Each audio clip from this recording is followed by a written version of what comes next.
ఓం నమ శివాయ. అందరికీ నమస్తేనండి. తెలుగు పంచాంగం ప్రకారం ప్రతి సంవత్సరం ఆషాఢ మాసంలో వచ్చే ఏకాదశిని తొలి ఏకాదశి అంటారు. తొలి ఏకాదశి చాలా శక్తివంతమైనది. ఈ పవిత్రమైన రోజున విష్ణుమూర్తికి అంకితం ఇవ్వబడినది. అయితే ఈ సంవత్సరం జూలై 17వ తేదీన అనగా బుధవారం రోజున తొలి ఏకాదశి వచ్చింది. ఇంతటి శక్తివంతమైన తొలి ఏకాదశి రోజున ఎవరైతే ఇంట్లో పూజ చేస్తారో వారికి విష్ణుమూర్తి యొక్క అనుగ్రహం మీ జీవితంలో ఎలాంటి కష్టాలు లేకుండా సుఖ సంతోషాలతో జీవిస్తారు. తొలి ఏకాదశి రోజున వెంకటేశ్వర స్వామిని పూజించడం వలన మీకున్న కోరికలన్నీ కూడా ఖచ్చితంగా నెలలోపే తీరిపోతాయి. కాబట్టి ఈ పవిత్రమైన రోజున ఇంట్లో ఎలా పూజ చేసుకోవాలి, ఏ నియమాలు పాటించాలో ఈ వీడియోలో మనం తెలుసుకుందాం. ఈ సంవత్సరం తొలి ఏకాదశి బుధవారం నాడు వచ్చింది. బుధవారం వచ్చే ఏకాదశికి చాలా శక్తివంతమైనది. తొలి ఏకాదశి రోజున పూజ చేసే వాళ్ళు ఉదయాన్నే నిద్ర లేచి మీరు ఇల్లంతా శుభ్రం చేసుకోవాలి. ఇంటిని శుభ్రం చేసేటప్పుడు నీటిలో కొంచెం రాళ్ళ ఉప్పు వేసి మీ ఇంటిని శుభ్రం చేయండి. అలాగే ఏకాదశి రోజున ఇంట్లో ఉన్న ప్రతి ఒక్కరూ ఖచ్చితంగా తలస్నానం చేయాలి. తొలి ఏకాదశి రోజున స్నానం చేసేటప్పుడు స్నానం చేసే నీటిలో 2 తులసి ఆకులు వేసుకొని స్నానం చేస్తే మీ జాతకంలో ఉన్న దోషాలన్నీ కూడా తొలగిపోతాయి. మీ ఇంటి గడపలకు చక్కగా పసుపు రాచి కుంకుమ బొట్టు పెట్టుకోవాలి. అలాగే మీ ఇంటి గుమ్మానికి మామిడాకులు కట్టుకోవాలి. ఈ తొలి ఏకాదశి రోజున మీ ఇంట్లోకి దేవతలు అడుగు పెట్టాలి అంటే మీ ఇంటి గుమ్మం ముందు పసుపు నీళ్లు చల్లండి. ఇలా చేయడం వలన మీ ఇంట్లోకి దేవతలు అడుగు పెడతారు. తొలి ఏకాదశి రోజున పూజ చేసేటప్పుడు మీ పూజ గదిలో ఉన్న దేవుడి పటాలకు గంధం రాసి కుంకుమ బొట్టు పెట్టాలి. సాధారణంగా ప్రతి ఒక్కరు కూడా దేవుడి పటాలకు పసుపు రాసి కుంకుమ బొట్టు పెడతారు. కానీ తొలి ఏకాదశి రోజున మాత్రం దేవుడి పటాలకు గ్రంథం మాత్రమే రాయాలి. ఇంట్లో పూజ ప్రారంభించే ముందు వెంకటేశ్వర స్వామి పటాన్ని వెర్రటి పూలతో నిండుగా అలంకరించుకోవాలి. తర్వాత వెంకటేశ్వర స్వామి పటం ముందు కొన్ని తులసి ఆకులను పెట్టి దీపారాధన చెయ్యండి. ఈ రోజున పూజ చేసేవాళ్ళు బియ్యం పిండిలో కొన్ని పాలు పోసి ఒక చిన్న ప్రదిమిలాగా తయారు చేసుకోవాలి. ఈ బియ్యం పిండి ప్రదిమిలో నూనె పోసి దీపారాధన చేస్తే మీ ఇంటికి సిరి సంపదలు వర్ణిస్తాయి.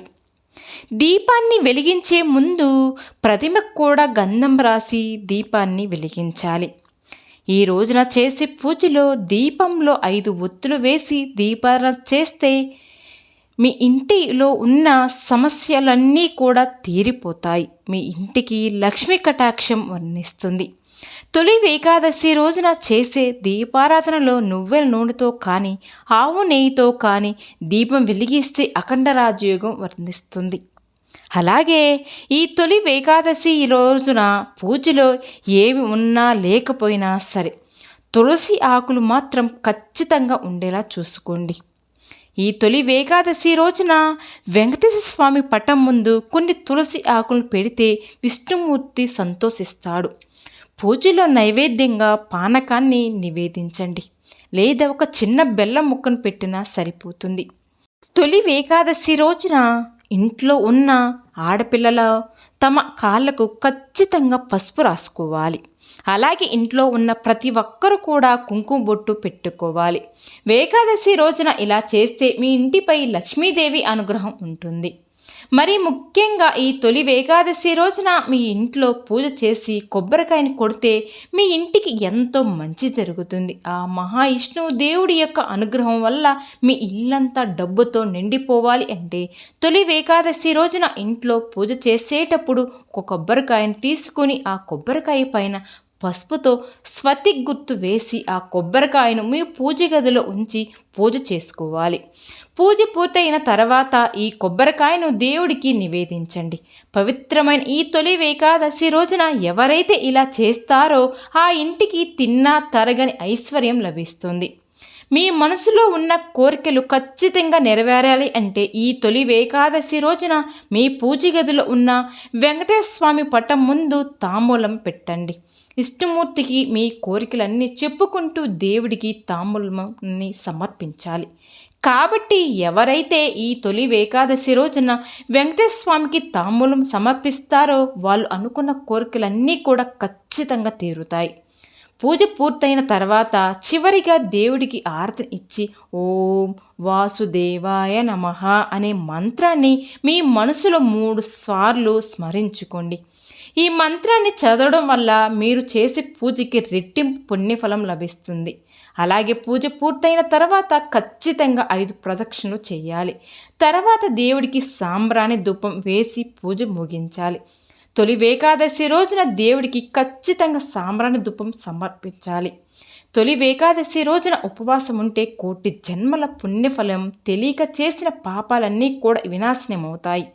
తొలి ఏకాదశి రోజున ఉపవాసం ఉండేవాళ్ళు ఉదయం పూజ చేసి సాయంత్రం కూడా మళ్ళీ దీపాన్ని వెలిగించాలి. ఇలా చేస్తే మీ ఇంట్లో ఎటువంటి కష్టాలు లేకుండా మీ ఇంటికి అష్టైశ్వర్యాలు సిద్ధిస్తాయి. మీ జీవితంలో ఉన్న కష్టాలన్నీ కూడా, నష్టాలు, కుటుంబ కలహాలు, అనారోగ్య సమస్యలన్నీ కూడా తీరిపోతాయి. ఈ తొలి ఏకాదశి రోజున మీ ఇంట్లో పూజ చేయడం వల్ల ఆ వెంకటేశ్వర స్వామి యొక్క అనుగ్రహం వల్ల మీ సమస్యలన్నీ కూడా తొలగిపోతాయి.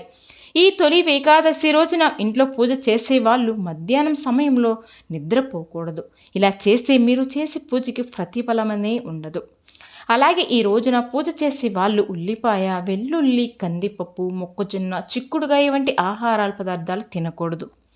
పురాణాల ప్రకారం మురాసురుడు అనే రాక్షసుడు బ్రహ్మదేవుడు ఇచ్చిన వరంతో దేవతలందరినీ ఇబ్బంది పెడుతూ ఉండేవాడు.